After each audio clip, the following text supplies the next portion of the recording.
أنا الدكتورة نجوى، عندي دلوقتي تقريبا 38 سنة.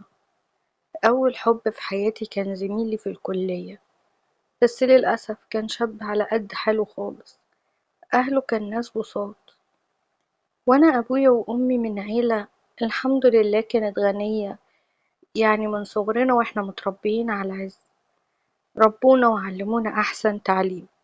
طبعا أنا كنت بشوف دايما إن أي حد مش مهم خالص في فكرة إن هو أهله مين، المهم هو مين.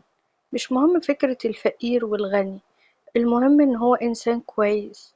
وحبيبي ده كان شاب محترم جدا وكويس جدا، وفكرة الماديات ما كانتش بتشغلني خالص، لان انا ما كنتش بهتم بالكلام ده، لكن اهلي طبعا كانوا بيهتموا. وعلشان كده لما تقدم لي حب حياتي ده، رغم ان هو كان لسه في الكلية، اهلي وقفوا لي وقالوا لي هتتجوزيه وتعملي بيه ايه ده، وهيعمل ايه وهو محلتوش اصلا حاجة ولسه بيدرس، على العلم ان هو كان فعلا كانت ظروفه المادية ما تسمحش ابدا بالارتباط. بس هو اتقدم لي علشان يثبت لي قد ايه ان هو بيحبني، وان هو شاريني، وان هو مش ناوي يلعب بيا ولا اي حاجة من دي.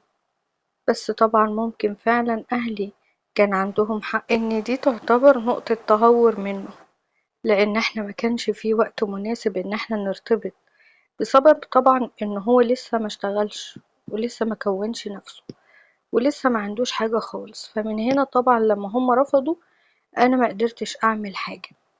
كنت شايفة ان عندهم حق في فكرة ان هو لسه مش في الوقت ده، بس للأسف انا كان على اساس ان انا هستنى بقى وهصبر عبال ما هو ربنا يكرمه ويخلص دراسته. وطبعا انتوا فاهمين وعارفين كلية الطب احنا بناخد وقت كتير، بندرس تقريبا 7 سنين، يعني احنا قدامنا وقت كبير. المهم الموضوع مش بسيط ومش هين. فبعد كده انا كان كل هدفي ان انا استناه، وفعلا سعيت لده، لكن للأسف اتقدم لي في نفس التوقيت ده دكتور وعنده عيادة، وربنا كرمه من واسع جدا. كان في فرق سن بيني وبينه، شافني اكتر من مرة في الكلية، معرفش كان بيكون متواجد ليه فيها. وطبعا على حسب كلامه ان هو اول ما شافني عجبته جدا. والحقيقة إن كان أغلب الشباب اللي بيشوفوني أو حتى أصحاب البنات كانوا دايما يقولولي قد إيه إن أنا شكلي راقي وشكلي جميل، سواء شكلي وشي أو جسمي، مشيتي، كل حاجة فيا تحس إن أنا مهندمة. وكانوا دايما بيقولولي يا فتاة السينما، من كتر ما أنا شبه الفنانات والممثلين. مش موضوع ميك اب ولا حاجة، وكنت محجبة، بس هما كانوا بيشوفوني بالشكل ده. المهم هو بقى لما شافني أنا عجبته جدا، ولما كمان سأل عليا وعرف قد ايه ان انا من عيلة تعتبر راقية ومن طبقة عالية، طبقة عالية في المجتمع، قرر فعلا ان هو يرتبط بيا. وشاف ان انا عروسة مناسبة ليه، بقى معرفش هو شاف ايه، بس هو شاف اللي انا مناسبة ليه. اتقدم لي، لكن في الحقيقة انا كنت رافضاه تماما. اولا انا كنت بحب زميلي اللي هو حب عمري ده. ثانيا كنت شايفة ان هو اكبر مني في السن، وما كانش لايق عليا، وما كنتش مرتاحاله يعني. داخليا كده سبحان الله ما كانش عندي قبول ليه نهائي. لكن هو طبعا لما تقدم لي رسمي واهلي شافوا الفرق بين حتة الطالب بالنسبة لهم اللي جايلي ايد ورا وايد قدامه ومحلتوش اي حاجة، وما بين واحد تاني دكتور وعنده عربية وعنده عيادة، فطبعا شافوا ان في فرق شاسع. فحفاظا على مستقبلي قرروا ان هم يوافقوا على ده ويجبروني كمان ان انا وافق. ماما قالت لي انتي عايزة تستني تتجوزي جوازة عاملة ازاي؟ ده شخص محترم ودكتور وانسان راقي، ومستواه التعليمي والثقافي والاجتماعي مناسب جدا ليكي ولينا. فاحنا نستنى ايه؟ نستنى تروحي تجيبيلنا حتة عيل من اي حتة ما نعرفش اصله ولا فصله، جاي ايد ورا وايد قدام. فعلا قدروا ان هم يقنعوني بكلامهم، واجبروني فعلا على الجوازة دي. وانا وقتها كان عندي بقى شوية تحطيمات كده جوايا. انا كنت واثقة ان فعلا مش هقدر ارتبط بالشخص اللي انا بحبه، وشايفة ان الدنيا هتقف قصادنا بشكل كبير جدا. وما عنديش استعداد ان انا اروح اعمل شغل فاضي بقى واتجوز عرفي او اعمل حاجات من الحاجات الطايشة دي، لان انا كنت بعتبر يعني وقتها ان انا شوية عقل عن البنات اللي في سني. كنت دايما بحكم عقلي في النهاية.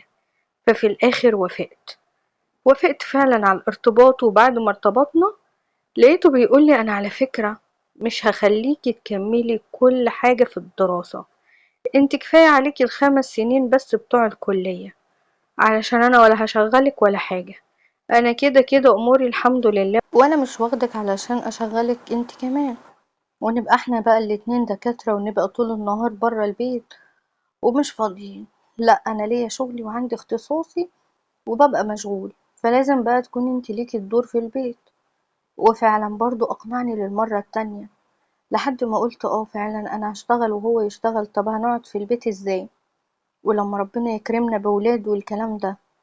الكلام ده كان قايلهولي قبل الجواز، يعني كان حاطط النقط على الحروف. المهم قلت له خلاص ماشي، بس خليني اكمل سنين الدراسة، ومش مهم اللي هي ايه السنتين اللي بعد كده التدريب والعملي ده، اللي هو زي ايه يعني زي التهيئة ان انت تتهيأ ان انت تبقى دكتور. فعلا وافقت وفعلا على كلامه. المهم فعلا جهز لي افخم شقة ممكن تتخيلوها، عفش وديكورات، مهندس ديكور هو اللي جه يظبط كل حاجة. الفرح كان حاجة كده ما فيهاش غلطة، حاجة راقية جدا، كل حاجة كانت كويسة، بس ولا في إحساس ولا في سعادة داخلية من جوايا. مش حاسة بأي فرحة ولا أي حاجة المفروض إن أنا أحسها. حتى أيام الجواز الأولى كانت شبه روتينية كده، يعني ما حسيتش بلهفته عليا وأنا معاه. أول يوم في جوازنا ما حسيتش بفرحته بيا، يمكن علشان أنا ما كنتش فرحانة، ما حسيتش بحاجة منه، يعني ما حسيتش إن هو كمان كان مبسوط. كانت الموضوع روتيني جدا. المهم كان عصبي وكان متحكم، كان شديد، وكل ده أنا كنت متقبلاه وبقول يا بنتي عادي، دي سنين الجواز الأولى ولازم تبقى كده، وده دكتور ويا عالم بره البيت بيحس بإيه ولا بيشوف إيه. وعمالة بقى أعمله الأعذار وكل حاجة. المهم عدت سنة، مخلفتش السنة التانية بقى، احنا لازم نشوف دكتور. اهله كانوا دايما بيتكلموا في النقطة دي، وهو مرتب حياته اصلا ان هو يبقى عنده اولاد، بدليل ان هو خلاني ما كملتش دراستي ولا طلب مني ان انا اشتغل بسبب فكرة ان انا لازم اقعد في البيت علشان الولاد. ولكن يشاء القدر بقى ان احنا ما خلفناش. عدت سنة واتنين وتلاتة واربعة. المهم لما رحنا علشان نكشف يعني على موضوع الخلفة ده، راح لدكتور طبعا صديق لي ومقرب، وقال له بمنتهى الصراحة ان انا عندي مشاكل وهتعوز بعض بقى الوقت والتكاليف والعلاج والكلام ده كله. هو سمع الكلام ده من الدكتور واتفاجئت بردة فعله، اللي هو بعديها بيومين على طول يعني لقيته بيقول لي بصي بقى، انا ولا انا عايز اعالج ولا انا عايز اجيب علاج، ولا انا لسه هستنى بقى يا عالم العلاج يجيب نتيجة ولا لأ. قلت له مش فاهمة يعني قصدك ايه؟ قال لي يعني بصراحة يا ستي انا قررت ان انا اتجوز. طب ده شخص المفروض ان هو متعلم ومثقف وراقي، ردة فعله فاجأتني. فالمفروض ان هو يبقى عنده من الحكمة ويبقى فاهم وهو دكتور. فلا، ده مداش اي فرصة ان انا هتجوز علشان خاطر اخلف. ده انا من قبل ما اتجوز وانا برتب ولحياة اولادي بقى وايه اللي هيحصل وبيتي وكده. قلت له برضو مش فاهمة، انت يعني انت تتجوز عليا عادي كده؟ قال لي وانتي موجودة، انا ما عنديش اي نية ان انا اطلقك ولا اسيبك ولا افرط فيكي، انتي معايا، ولكن انا هتجوز واحدة اخلف منها. والله انتي بعد كده بقى خلفتي او ما خلفتيش مش مشكلة طبعا. ردة فعله صدمتني صدمة عمري، ومن كتر الغيظ اللي جوايا من اهلي محبتش ان انا اخليهم يقفولي في حاجة، يعني محبتش ان انا استنجد بيهم، لان انا كنت شايفة ان هم السبب الاساسي في الجوازة دي كلها. وبقى جوايا غضب كبير سواء منه سواء من اهلي. انا عارفة طبعا ان هو استنى 4 سنين وكان متريث وكان مستني يمكن يحصل حمل، مش عايزة اي لعب في الهرمونات، وكان مش عايز أي لعب في الهرمونات، وكان سائل واحد صاحبه يعني دكتور وقال له بلاش تكشف على طول. بس بمجرد ما كشف واتأكد ان انا مش هخلف على طول وان في مشاكل والكلام ده كله، لقيت ردة فعل وحشة، فطبعا زعلت جدا على نفسي. يعني انا مستحملاك ومستحملة اسلوبك، ومفيش حب ومفيش احساس ومفيش اي انسانيات بيني وبين جوزي، ودي حاجة صعبة جدا جدا ان الواحد يتحملها. يعني وارد ان انت تتجوز مش على حب، بس ممكن اللي قصادك ده يقدم لك احترام، يقدم لك احتواء، يكون في شوية حنية يخلوك فعلا تقدر ان انت تعيش معاه. لكن مفيش حب ومفيش عاطفيات، مفيش انسانيات، مفيش اي نوع من انواع الود بين زوج وزوجته. كان شيء قاسي جدا على فكرة. وفي الاخر هو جه ختمها ان انت غير مهمة خالص بالنسبة لي، تخلفي ما تخلفيش مش مشكلة، دور على نفسه هو وبس.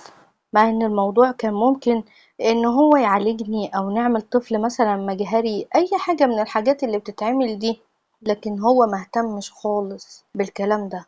حتى العلاج ما كانش حابب ان هو يضيع وقت في العلاج معايا. فانا في الوقت ده قررت ان انا اتطلق منه، وكمان خدت قراري ده لوحدي بدون تدخل أهلي. وده كان شيء بالنسبة لهم مزعج، لكن مش زي إزعاجي من الموقف اللي حصل بسبب الانفصال ده، ولا زي إزعاجي في الحياة اللي أنا عشتها مع الشخص ده، اللي تقريبا 5 سنين ضاعوا من عمري معاه. وهو إنسان فعلا بشع جدا وما عندوش أي ذرة حنية. قررت إن أنا أشتغل وإن أنا ألتزم ببيت لوحدي. طبعا مسألة الماديات بالنسبة لي كانت مسألة سهلة جدا، إن أنا يبقى عندي شقة وأبقى مستقلة بذاتي. كمان أنا كنت خلصت ال5 سنين بتاعة الكلية في الفترة دي، فما كانش في مشكلة عندي إن أنا ألاقي شغل أو كده. وبالمعارف والصداقات اللي طبعا من القريبين جدا مني اللي عرفوا إن أنا انفصلت، ومعظمهم كانوا دكاترة، وفتحولي باب مجال كبير ان انا بعد ما استقريت خلاص في شقتي الجديدة لوحدي، ان انا ارجع واتمرن واشوف ايه اللي ممكن اعمله علشان فعلا امارس بقى مهنة الطب، حتى ولو هكون من باب الترفيه عن نفسي، لان انا كنت تعبانة نفسيا جدا جدا، والموضوع بجد كان تقيل على قلبي. وقد كان فعلا. قعدت بعد ما أجرت الشقة والتزمت مع بعض المقربين جدا مني، وابتديت بقى ان انا انزل اروح شغلي وارجع، والحياة تاخد مجراها معايا على امل ان انا اتناسى واتشافى. كان طبعا اهلي كل شوية بقى هيطبوا عليا، تقبلوا طبعا فكرة ان انا اعيش لوحدي، ده من باب ان هم مفكرين ان انا بس زعلانة شوية ولما ههدى هرجع. لكن هم اتفاجئوا ان انا كملت في حياتي بالشكل ده، وقلت لهم ان انا كبيرة كفاية والحمد لله. انا مش طايشة، انا عاقلة جدا واقدر ان انا اعيش لوحدي. المكان انتم عارفينه والشقة عارفينها، معكم رقم البواب تقدروا تعرفوا انا بعمل ايه وما بعملش ايه، تقدروا تيجوا. لكن انا مش هعيش مع حد. انا دلوقتي بقيت كبيرة بقى كفاية خلاص ان انا اقعد في شقة لوحدي. بدأت طبعا في الشغل يكون في بقى ناس تبتدي ان هي تعكسني، عارفين ان انا منفصلة، شوية مضايقات كده. ولكن انا كنت حريصة جدا جدا على نفسي. كمان كنت كارهة كل صنف الرجالة، طالعة من علاقة جواز فاشلة جدا لأبعد مدى. وطبعا كنت مجروحة جرح كبير، وما كانش عندي استعداد اللي انا اتجاوب مع اي حد يقرب مني او يحاول ان هو يكتسب مني شوية ود ولا شوية كلام حلو. لا، كنت برفض كله. كنت مخلية وقتي كله لشغلي فقط لا غير. ليه بقى؟ ان انا اكون نفسي ويبقى ليا كاريري ونفسي وشخصيتي المستقلة. بعد فترة في يوم من الايام كنت نازلة عادي رايحة الشغل بتاعي، واتفاجئت ان البواب مهواش قاعد كالعادة. سألت عليه فين يا جماعة البواب راح فين؟ قالولي ده تعبان جدا بس ما تقلقيش ده ابنه هيكون موجود هنا. قلت عادي وجيت علشان خاطر ايه اشوف ابنه، علشان بس اسأل على الراجل الطيب، بقالي 10 معاه، كنت تقريبا في الشقة دي بقالي 3 سنين. فجيت اكلم بقى اللي هو ابنه ده، اتفاجئت قدامي بشاب زي القمر، رغم ان هو باين عليه ان هو طبعا صعيدي، لكن في شهامة وجراءة كده في الولد ده غير طبيعية، وده لاحظته فيه من أول مرة اتكلمت معاه فيها. حد كده وسيم بقى زي أبطال الروايات اللي الواحد كان بيقراها وهو لسه صغير، اللي بتكون مرسومة في الصور. عينيه ملونة، حواجب تقيلة، وش تقطيعه مسمسمة، وفي نفس الوقت باين عليه الشقة بتاع السنين، رغم ان هو ما كانش سنه كبير. هو تقريبا اصغر مني ب4 5 سنين، ده يعني اللي انا عرفته طبعا بعد كده. المهم سألته على البواب وقلت له باباك عامل ايه؟ قال لي الحمد لله ده بقى كويس. طب هو عنده ايه؟ قال لي لا والله ده شوية ايه تعب في الجسم بس، وخد العلاج بتاعه. حاولت ان انا اطمن عليه يعني، وبعد كده قلت له هو انت يعني جيت امتى؟ انا اول مرة اشوفك هنا. راح قايل لي ان انا بشتغل هنا وعندي مكتب صغير بتاع سمسارة وباجي ابص على بابا وارجع، بس اليومين دول انا هبقى موجود معاكم. نوع من انواع الدعاية يعني لنفسه، ان هو اول مرة يشوفني فبيعرفني هو بيشتغل ايه وكده. المهم عجبني قوي ان هو رغم ان والده راجل بسيط وعلى قد حاله، الا ان هو بيشتغل الشغلانة دي تعتبر بتكسب، يعني بيحاول ان هو يشقى ويتعب ويجيب القرش ازاي بطريقة كويسة. ولما سألت عليه في المنطقة عرفت ان هو شاب محترم قوي قوي وخدوم وجدع. وقالوا لي ياه، ده انتي لو عايزة اي حاجة بس اطلبيها منه، اطلبيها هيعمل لك اي حاجة انتي عايزاها، اي حاجة عايزاها في الشقة، سباكة، عايزة نجار، عايزة اي مصلحة، تليفون بس للولد ده وهو هيقضي لك الطلب ده. فابتدى فعلا بعد كده ان انا كل فترة احب اقف معاه، احب اكلمه، احب اسأله على اي حاجة لو انا محتاجة اي حاجة. بصراحة كنت بتحجج يعني، وكنت بلجأ له بحكم ان انا طبعا ست وحدانية، وكنت عاوزة اي حد يقف معايا في اي حاجة. كنت بكلم الولد ده لان هو قعد معانا تقريبا شهر او شهر ونص، وبابا كان تعبان لحد ما جه بقى. جيت لقيت باباه هو اللي كان قاعد. سلمت على الراجل ورحبت بيه وحمد لله على السلامة يا حاج وعامل ايه ويا زين ما ربيت، وقعدت اتكلم معاه. لكن من جوايا بقى بغلي، حسيت ان انا وقتها في الوقت ده ان انا ايه يعني، انا حسيت ان انا بحب الشخص ده. حسيت باحساس جوايا غريب ان انا نفسي اشوف الولد ده، عايزه اكلمه من كتر ما هو قد ايه راجل. انا كنت مفتقده ان انت تلاقي حد واقف جنبك، راجل جدع ابن بلد بيعمل اي حاجه تطلبها منه. عارفين سوبرمان ده؟ اي حاجه اطلبها منه كانت تتعمل، حاجة عايزة اجيبها من اخر الدنيا كانت تيجي.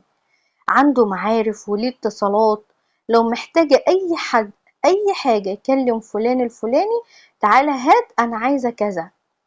يعني وقف معايا في كذا موقف، والولد ده فعلا لقيته شاغل حيز كبير من تفكيري. المهم مع الوقت ايه ده، اقعد مع نفسي معقول انا احب ابن البواب؟ وبعدين ارجع اكلم نفسي واقول ماله ابن البواب؟ والله احسن من الدكتور اللي انا كنت معاه ومعاشراه سنين وما شفتش منه نقطة حنية.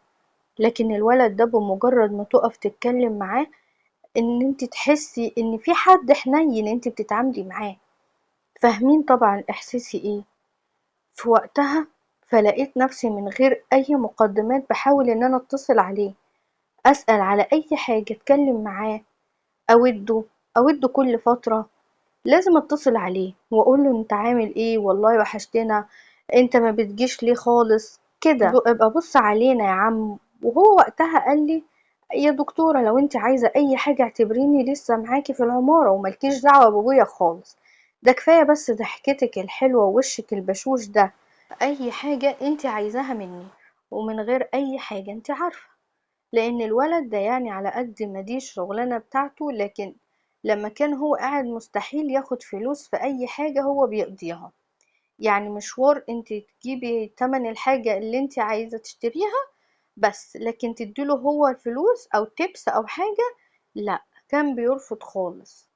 ليه بقى؟ لأن أنا سألته السؤال ده، قال لي ده مش شغلي، ده شغل أبويا، أنا هنا واقف أسد مكانه، مش هاخد القرش اللي انا باخده.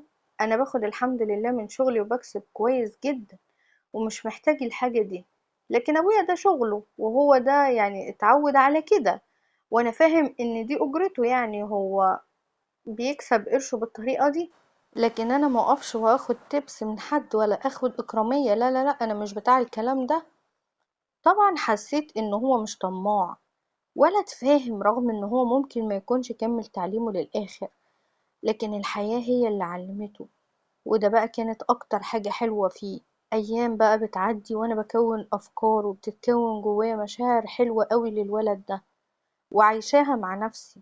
ومحدش ابدا يتخيل ان انا من بين كل الناس اللي بقابلها ارتاح مع الشخص ده.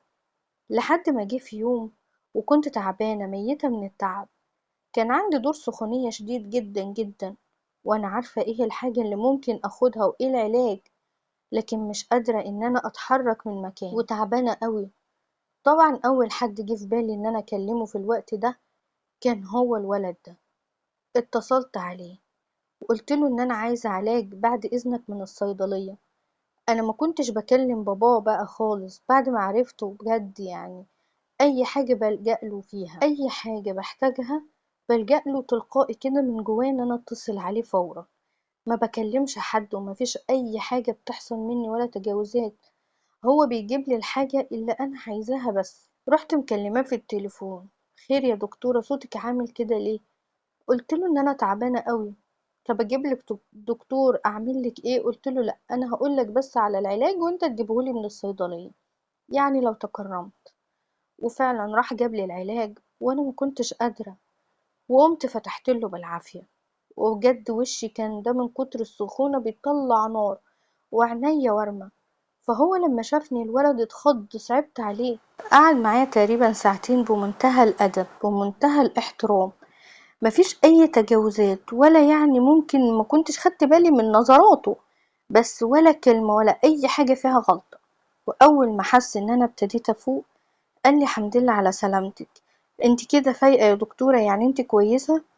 قلت له: مش عارفة اقولك ايه والله. قال لي: لا والله وما تقوليش اي حاجة، انا والله فاتح باب الشقة اهو، ولكن انت ما فيش حد معاكي، كنت عايز اعمل لك كمادات، ويعني لو عوزتي اي حاجة في اي وقت، انا والله لو عندي ست كنت خليتها جاتلك. ساعتها قلت له: انت لسه مش متجوز يعني؟ قال لي: لا والله لسه. انت شايفة البنات بتوع الايام دول يعني صعب جدا التعامل معاهم، وانا بصراحة مش ايه يعني مش بتاع اللي يعني انا بحب البنات اللي هي تبقى العاقلة الراكزة، مش بتوع الكلام الفاضي ده. وفي نفس الوقت انا رومانسي والله، وقعد يهزر معايا. قال لي: بس انا مش لاقي بنت كويسة ان انا اتجوزها وابقى مطمن على نفسي وعلى بيتي وعلى اولادي من الست دي. فطبعا ايه، كلامه ده عجبني برضو. خلص كلامه معايا وحاول ان هو يفوقني، وقعد يدردش معايا لحد ما لقاني بقيت كويسة، والعلاج فعلا ابتدى ان هو يعمل مفعول. وقال لي: انا عملتلك شوية شوربة لسان عصفور على قدي والله، اهو زي ما قلتلك لو اعرف مثلا واحدة ست كنت خليتها والله جاتلك، بس انا فعلا مفيش حد، واهلنا في البلد طبعا، ومفيش حد هنا ولا اخوات ولا حاجة. رحت قلت له: لا ده انت كتر خيرك قوي كده، والله انا مش محتاجة حاجة خلاص منك كده. قال لي: لو عوزتي اي حاجة تليفون بس صغير كده وانا هجيلك جري. ومشي. اليوم ده بعد ما عدى بقى وانا قعدت في البيت يومين، ما كنتش بخرج من البيت. في اليومين ما بفكرش في حد غير الولد ده. قد ايه هو جميل، قد ايه هو شهم، قد ايه ان انا كان نفسي فعلا ان جوزي يكون حد كده، حد ابقى مطمنة يبقى سند ليا. واي واحدة تتمنى ان جوزها يكون فيه المواصفات الحلوة دي، وانا كنت محرومة من كل حاجة حلوة الحقيقة. في جوازتي الاولانية كان عندي حرمان فظيع. في خلال ال5 سنين ولا ال4 سنين اللي عشتهم مع الشخص ده كان حرمان فظيع، مفيش كلمة حتى حلوة بتتقال ولا حنية في التعامل. فلقيت كل ده مع الشخص ده. مش معقولة قد ايه ان هو راقي، رغم ان هو ولا مثقف ولا متعلم. الموضوع ملهوش دعوة خالص يا جماعة بالتعليم ولا بالثقافة يعني. الناس تقولك خدي حد من نفس المستوى التفكير والتعليمي، لا لا، دي الدنيا معلماه مخليه نموذج مثالي فعلا للشاب او للراجل اللي تقدري تتجوزيه وانت مطمنة. لقيت نفسي من غير اي مقدمات برفع التليفون وبتكلم معاه، وبقوله ان انا قد ايه ان هو عاجبني، ومبسوطة جدا ان في شخصية عاملة كده. وقلت له بمنتهى الصراحة ان انا كنت اتمنى ان انا اشوف فعلا حد قريب مني بالشخصية دي، حتى لو مش جوزي، لو اخويا، لو ابويا، لان انا ما كانش في راجل كويس في حياتي، حتى الاهل.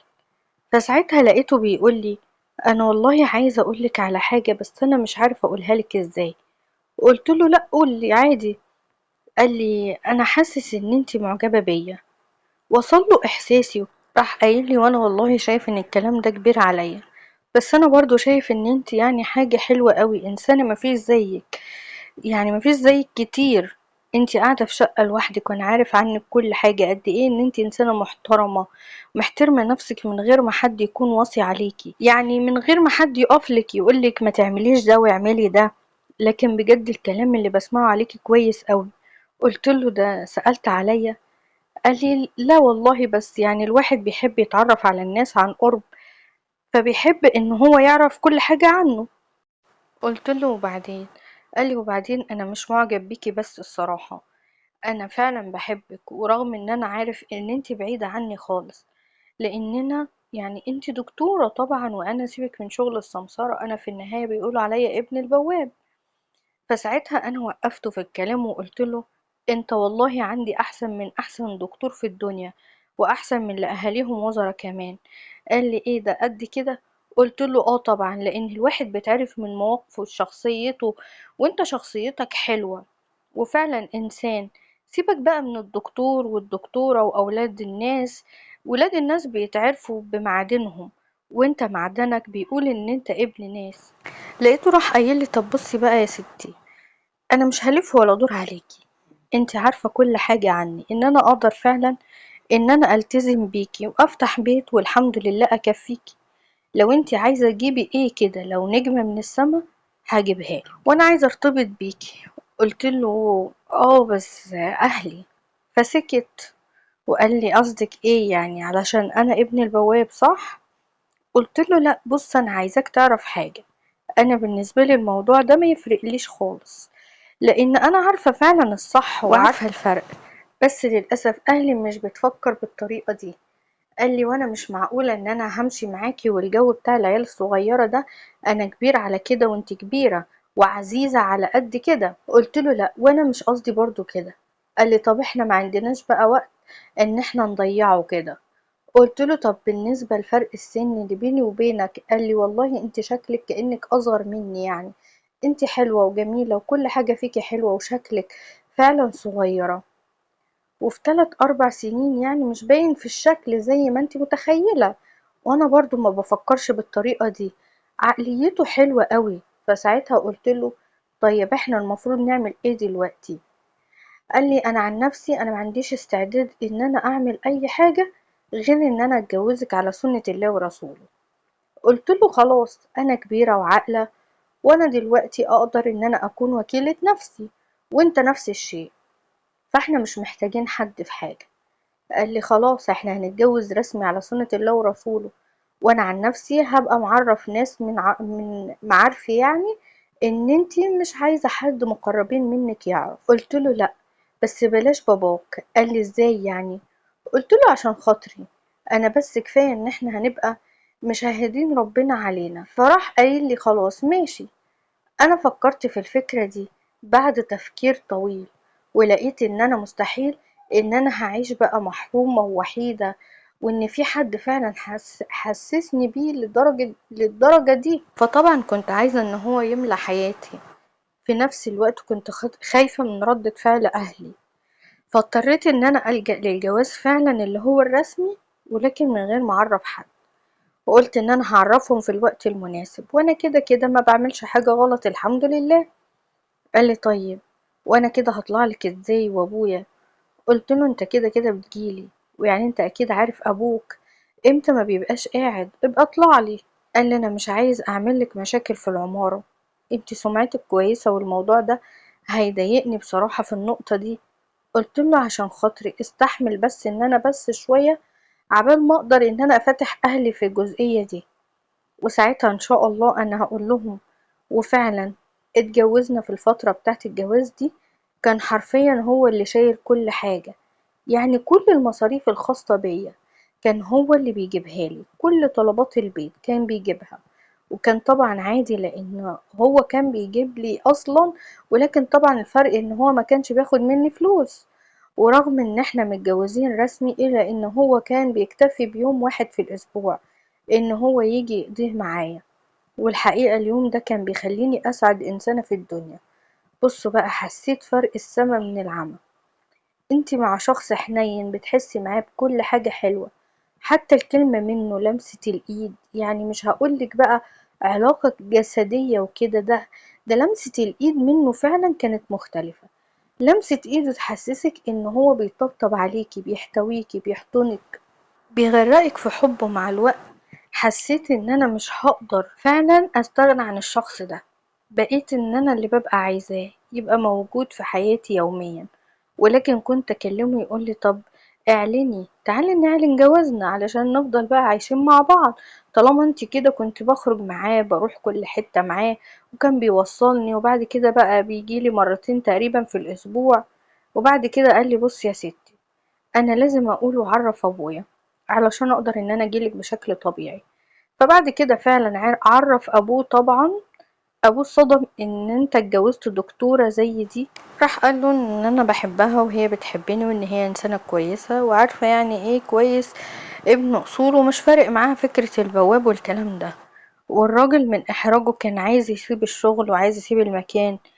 لكن أنا ساعتها اتدخلت في الموضوع، وقفت معاه وقلت له ده انت شرف ليا، وعرفته قد ايه ان انا مش محرجة ان هو ده حماية. بس كل الحكاية الاهل. وهو ساعتها ابوه نصحني يا بنتي روحي عرفي اهلك، علشان ما ينفعش تبقي متجوزة ورسمي اهو على سنة الله ورسوله من وراهم. وانا فعلا كنت بفكر ان انا خلاص بقى ان انا عايزة اعلن الموضوع ده. كنا تقريبا عدى على جوازنا 3 4 شهور، يعني ما طولناش. وقلت لا، انا فعلا لازم ان انا اواجه اهلي، وان انا كبيرة كفاية، واللي خلاني قعدت مع نفسي في شقة لوحدي يعني ما همنيش كلام اهلي. فعادي ان انا ابقى اقول لهم ان انا اتجوزت، ومش مهم رد فعلهم خالص لان انا كبيرة كفاية خلاص. في الوقت ده يا جماعة اتفاجئت مفاجأة عمري ما كنت أحلم بيها، ولقيت نفسي تعبانة جدا وبدوخ وبرجع، مش قادرة، يعني مش قادرة وتعبانة بجد لدرجة ان انا مش قادرة اروح الشغل، مش قادرة اتحرك، مش قادرة اقوم، مش قادرة اكل، يعني حاسة ان انا عاملة زي الميتة. فاتصلت بجوزي واستنجدت بيه، وهو ساعتها اتخض عليا جدا وقال لي انت صوتك عامل كده ليه، في ايه، مالك، مش عجباني كده.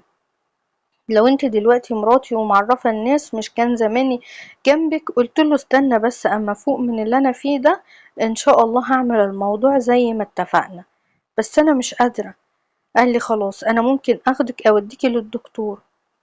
قلت له لا مش قادرة. قال لي خلاص انا هجيب لك دلوقتي دكتور واجي على طول. فعلا جاب لي دكتور وجه كشف عليا، ولقيت الدكتور بيقول لي انت محتاجة تعملي تحاليل، بس الاعراض اللي عندك دي اعراض حمل.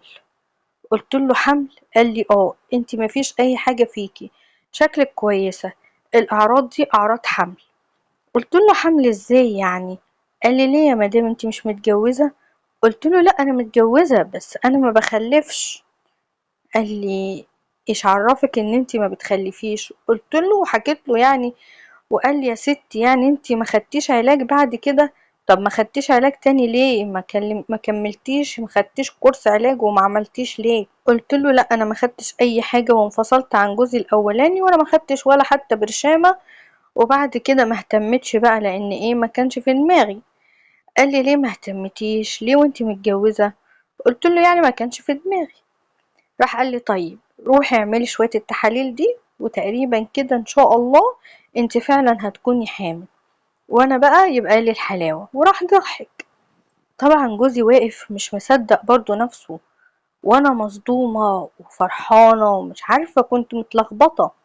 فالمهم جوزي خدني وقال لي لازم نروح نعمل التحاليل دلوقتي حالا.